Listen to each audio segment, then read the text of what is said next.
Mixing জারের মধ্যে oats নিয়ে নেব, ঢাকনা দিয়ে পাউডার বানিয়ে নেব। পাউডার রেডি হয়ে গেছে, প্লেটের মধ্যে আমি ঢেলে নেব। নমস্কার বন্ধুরা, আজকে আমি ওটস আর সামান্য পরিমাণে ঘি দিয়ে চটজলদি একটা মিষ্টি রেসিপি আপনাদের সাথে শেয়ার করব। তার জন্য এখানে দেখুন 2 মুঠো পরিমাণে ওটস নিয়েছি, আর এখানে দেখুন 2 টেবিল স্পুন ঘি নিয়েছি। মিক্সিং জারের মধ্যে ওটস নিয়ে নেব, ঢাকনা দিয়ে পাউডার বানিয়ে নেব। আর বন্ধুরা, আমি সবসময় চেষ্টা করি একদম নতুন নতুন রেসিপি শেয়ার করার জন্য। প্লিজ বন্ধুরা, লাইক শেয়ার সাবস্ক্রাইব করে আমাকে একটু সাপোর্ট করবেন, আর রেসিপিটা যদি ভালো লাগে একটু শেয়ার করে দেওয়ার অনুরোধ রাখছি। পাউডার রেডি হয়ে গেছে, প্লেটের মধ্যে আমি ঢেলে নেব। আজকে মিষ্টির জন্য এখানে দেখুন বেশ কিছুটা ঝোলা গুড় নিয়েছি। মিষ্টিটা কিন্তু আপনারা স্বাদ মতো নেবেন, আর গুড় দিয়ে বানালে এটা কিন্তু অনেক বেশি হেলদিভাবে তৈরি হবে। আপনারা সবসময় চেষ্টা করবেন গুড় দিয়ে বানানোর, এতে স্বাদটাও ভালো হবে আর খুব হেলদিভাবে তৈরি হবে।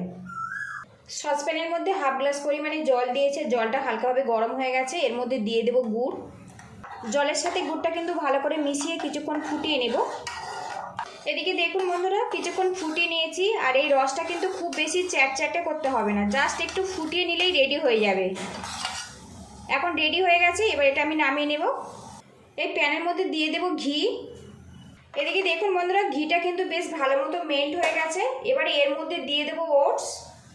ওটস খাওয়া কিন্তু আমাদের স্বাস্থ্যের জন্য ভীষণ ভালো। ঘিয়ের সাথে বেশ কিছুক্ষণ নাড়াচাড়া করে ভেজে নেব।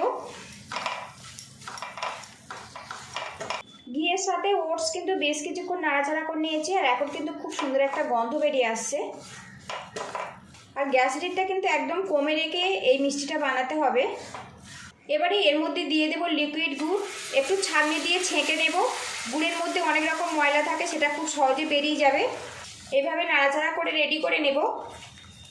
আর বন্ধুরা, আজকের আমি ওটস আর ঘি দিয়ে দুর্দান্ত স্বাদের হালুয়া রেসিপি আপনাদের সাথে শেয়ার করছি। সুজির হালুয়া, আটার হালুয়া, বিভিন্ন রকম হালুয়া আপনারা তো খেয়েছেন। একবার আমার মতো করে কিন্তু ওটসের হালুয়াটা বানিয়ে দেখতে পারেন। এটা ছোট বড় সবাই কিন্তু খেতে পারবে, আর খুবই স্বাস্থ্যকর। দেখুন দিতে মাত্রে কিন্তু একটু ঘন হয়ে গেছে। আরও কিছুক্ষণ নাড়াচাড়া করে নেব। এবার এর মধ্যে সামান্য পরিমাণে এলাচ পাউডার দিয়ে দেব, দিয়ে ভালো করে মিশিয়ে নেব। হঠাৎ যদি মিষ্টি খেতে ইচ্ছা হয় বন্ধুরা, এইভাবে কিন্তু ঘি আর ওটস দিয়ে এই মিষ্টিটা একবার বানিয়ে দেখতে পারেন।